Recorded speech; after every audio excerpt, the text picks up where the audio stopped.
Hello बच्चों, आपका हमारे YouTube चैनल हिंदी वाणी में स्वागत है। पिछले भाग में हमने पढ़ा था कक्षा 10वीं की पाठ्यपुस्तक कृतिका का पाठ 3 साना साना हाथ जोड़ी। इस पाठ की लेखिका हैं मधु कांकरिया। आज इस भाग में हम इस पाठ से लिए गए अभ्यास के प्रश्नोत्तर पढ़ेंगे। हमारा पहला प्रश्न है, झिलमिलाते सितारों की रोशनी में नहाया गंतोक लेखिका को किस तरह सम्मोहित कर रहा था। उत्तर है, झिलमिलाते सितारों की रोशनी में नहाया गंतोक लेखिका के मन में सम्मोहन जगा रहा था। इस सुंदरता ने उस पर ऐसा जादू सा कर दिया था कि उसे सब कुछ ठहरा हुआ सा और अर्थहीन सा लग रहा था। उसके भीतर बाहर जैसे एक शून्य सा व्याप्त हो गया था। प्रश्न दूसरा है, गंतोक को मेहनकश बादशाहों का शहर क्यों कहा गया। उत्तर है, गंतोक एक ऐसा पर्वतीय स्थल है जिसे वहाँ के मेहनतकश लोगों ने अपनी मेहनत से सुरम्य बना दिया है। वहाँ सुबह शाम रात सब कुछ सुंदर प्रतीत होता है। वहाँ के निवासी भरपूर परिश्रम करते हैं, इसलिए गंतोक को मेहनतकश बादशाहों का शहर कहा जाता है।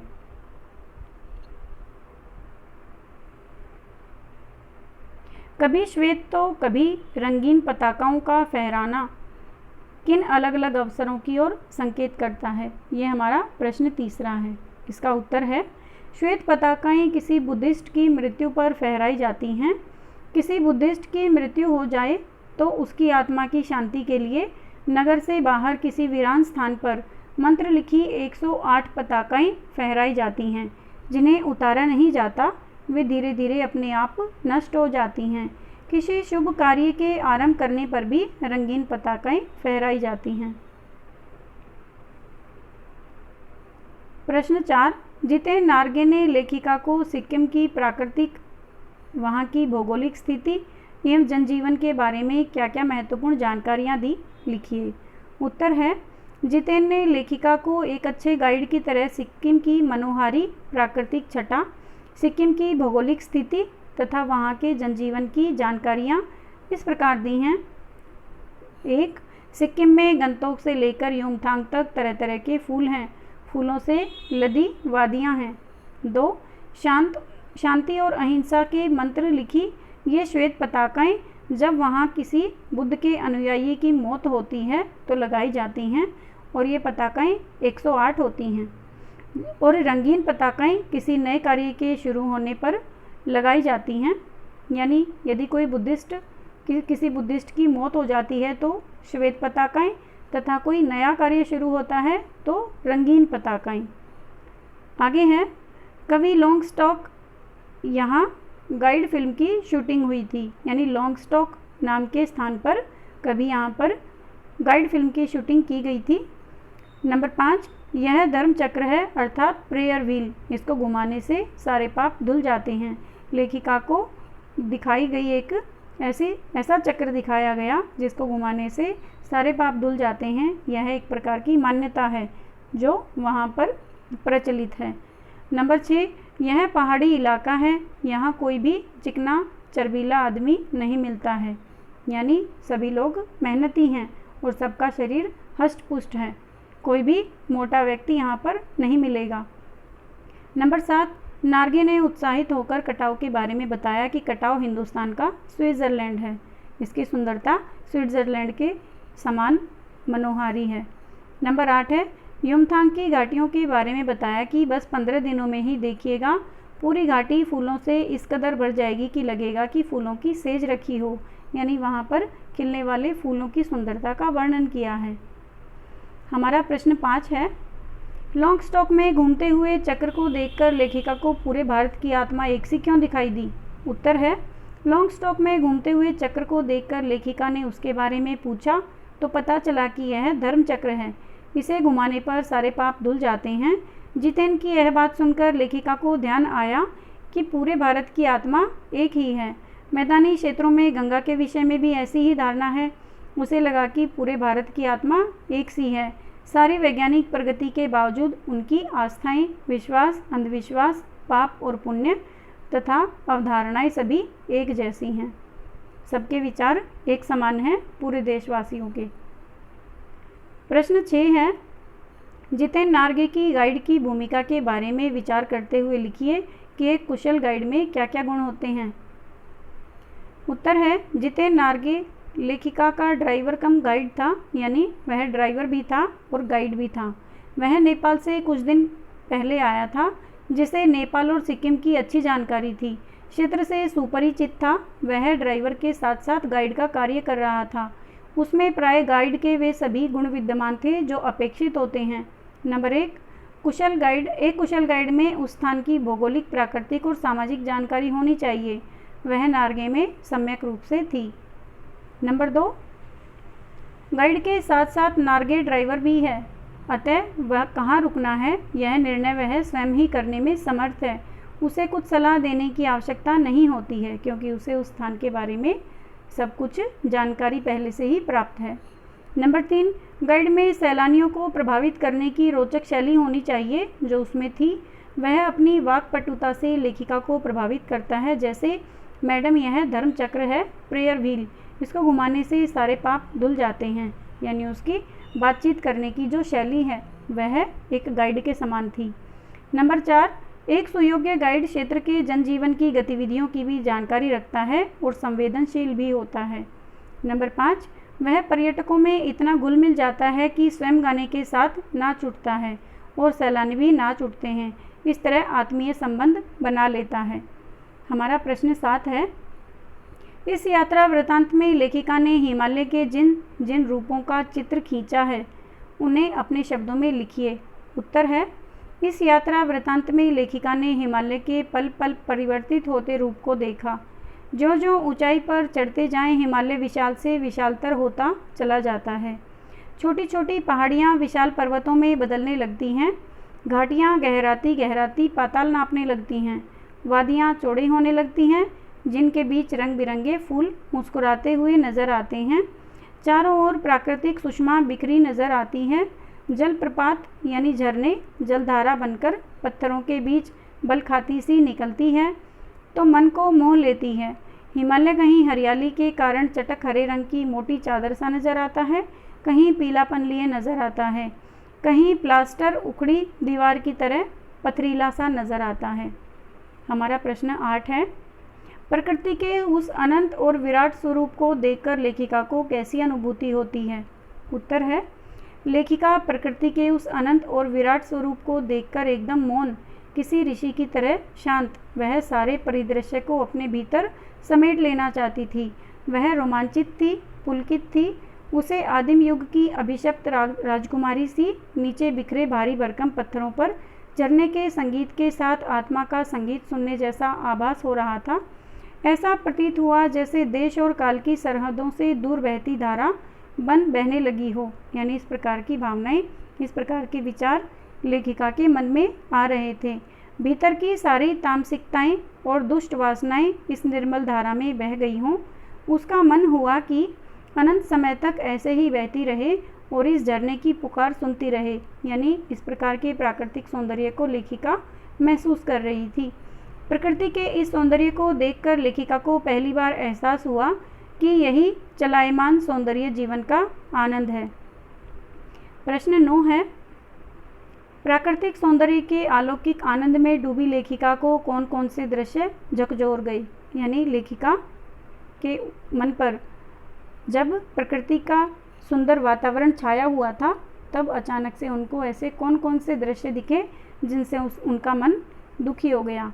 उत्तर है, प्राकृतिक सौंदर्य के अलौकिक आनंद में डूबी लेखिका को सड़क बनाने के लिए पत्थर तोड़ती सुंदर कोमलांगी पहाड़ी औरतों का दृश्य झकझोर गया। उसने देखा कि उस अद्वितीय सौंदर्य से निरपेक्ष कुछ पहाड़ी औरतें पत्थरों पर बैठी पत्थर तोड़ रही हैं। उनके हाथों में कुदाल और हथौड़े थे और कईयों की पीठ पर डोको यानी बड़ी टोकरी में उनके बच्चे भी बंधे थे। यह विचार उनके मन को बार बार झकझोर रहा था कि नदी, फूलों, वादियों और झरनों के ऐसे स्वर्गिक सौंदर्य के बीच भूख, मौत, दैन्य और जिजीविषा के बीच जंग जारी है। प्रश्न हमारा 10वां है, सैलानियों को प्रकृति की अलौकिक छटा का अनुभव करवाने में किन किन लोगों का योगदान होता है, उल्लेख करें। उत्तर है, सैलानियों को प्रकृति की अलौकिक छटा का अनुभव कराने में निम्न लोगों का योगदान सराहनीय होता है।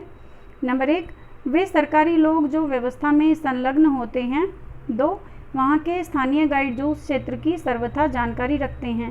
3, वहाँ के स्थानीय लोग जो सैलानियों के साथ रुचि से बातें करते हैं तथा हर प्रकार से सहयोग करते हैं। 4, वे सहयोगी यात्री जो यात्रा में मस्ती भरा माहौल बनाए रखते हैं और कभी भी निराश नहीं होते, उत्साह से भरपूर होते हैं। हमारा प्रश्न 11 है, कितना कम लेकर ये समाज को कितना अधिक वापस लौटा देती हैं। इस कथन के आधार पर स्पष्ट करें कि आम जनता की देश की आर्थिक प्रगति में क्या भूमिका है। उत्तर है, किसी देश की आम जनता देश की आर्थिक प्रगति में बहुत अधिक अप्रत्यक्ष योगदान देती है। आम जनता के इस वर्ग में मजदूर, ड्राइवर, बोझ उठाने वाले, फेरी वाले, कृषि कार्यों से जुड़े लोग आदि आते हैं। अपनी योमथांग की यात्रा में लेखिका ने देखा कि पहाड़ी मजदूर औरतें पत्थर तोड़कर पर्यटकों के आवागमन के लिए रास्ते बना रही हैं। इससे यहाँ पर्यटकों की संख्या में वृद्धि होगी, जिसका सीधा सा असर देश की प्रगति पर पड़ेगा। इसी प्रकार कृषि कार्यों में शामिल मजदूर, किसान फसल उगाकर राष्ट्र की प्रगति में अपना बहुमूल्य योगदान देते हैं।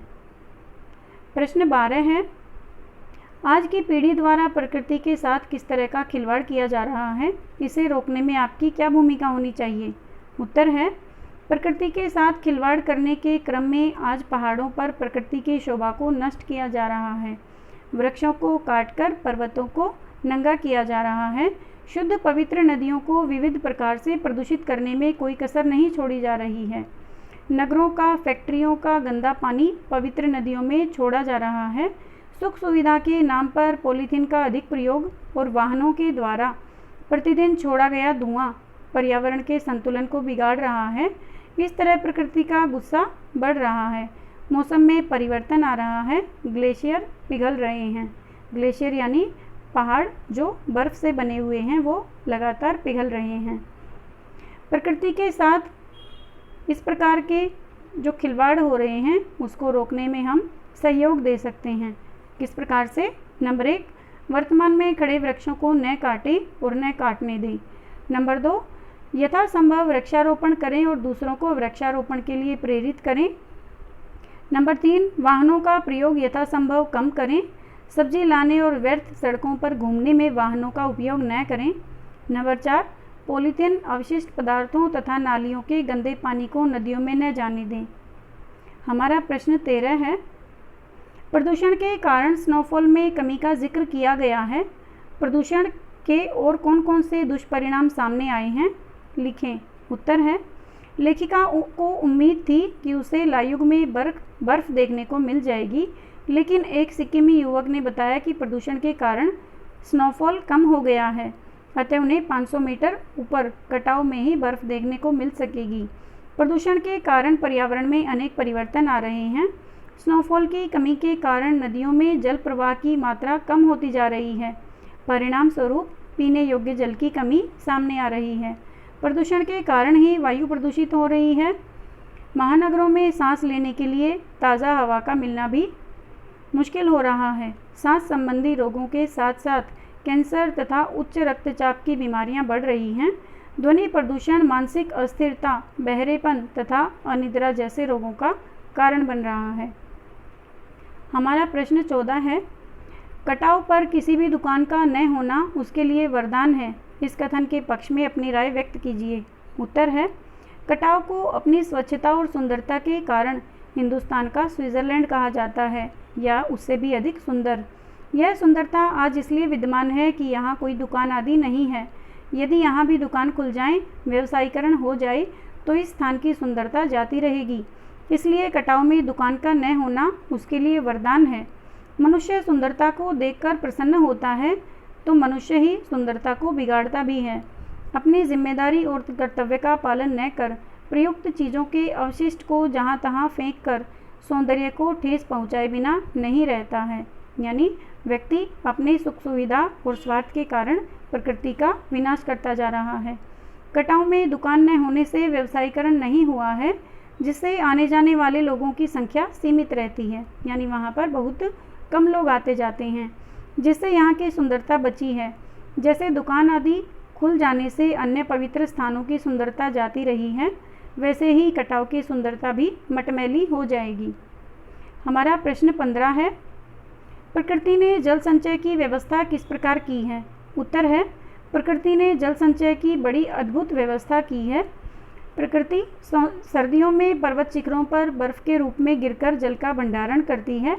हिममंडित पर्वत शिखर एक प्रकार के जल स्तंभ हैं, जो गर्मियों में जलधारा बनकर करोड़ों कंठों की प्यास को बुझाते हैं।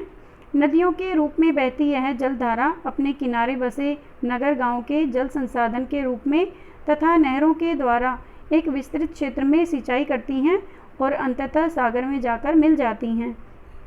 सागर से जलवाष्प बादल के रूप में उड़ते हैं, जो मैदानी क्षेत्रों में वर्षा तथा पर्वतीय क्षेत्रों में बर्फ के रूप में बरसते हैं। इस प्रकार जल चक्र द्वारा प्रकृति ने जल संचयन तथा वितरण की व्यवस्था की है। हमारा प्रश्न 16 है, देश की सीमा पर बैठे फौजी किस तरह कठिनाइयों से जूझते हैं, उनके प्रति हमारा क्या उत्तरदायित्व होना चाहिए?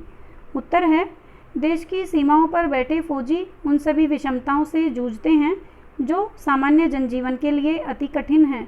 कड़कड़ाती ठंड जहां तापमान माइनस में चला जाता है, जहां पेट्रोल को छोड़ सब कुछ जम जाता है, वहां भी फौजी लोग तैनात रहते हैं, फौजी जवान तैनात रहते हैं। इसी तरह वे शरीर को तपा देने वाली गर्मियों के दिनों में रेगिस्तान में रहते हुए हाँफ हाँफ कर अनेक विषमताओं से जूझते हुए कठिनाइयों का सामना करते हैं। उनके प्रति हमारा दायित्व है कि हम उनका सम्मान करें, उन्हें देश की प्रतिष्ठा और गौरव को अक्षुण्ण रखने वाले महारथी के रूप में आदर दें, उनके और उनके परिवार के प्रति सम्माननीय भाव तथा आत्मीय संबंध बनाए रखें, सैनिकों के दूर रहते हुए उनके हर कार्य में सहयोगी बने, उन्हें अकेलेपन का एहसास न होने दें तथा उन्हें निराशा से भी बचाएं। हमारे प्रश्नोत्तर यहीं तक थे। उम्मीद है बच्चों आपको ये समझ में आ गए होंगे। यदि आपको यह हमारा भाग अच्छा लगा तो इसे आप अपने दोस्तों के साथ भी शेयर करें, और यदि कोई सुझाव है तो आप हमें कमेंट करके अवश्य बताएं। धन्यवाद।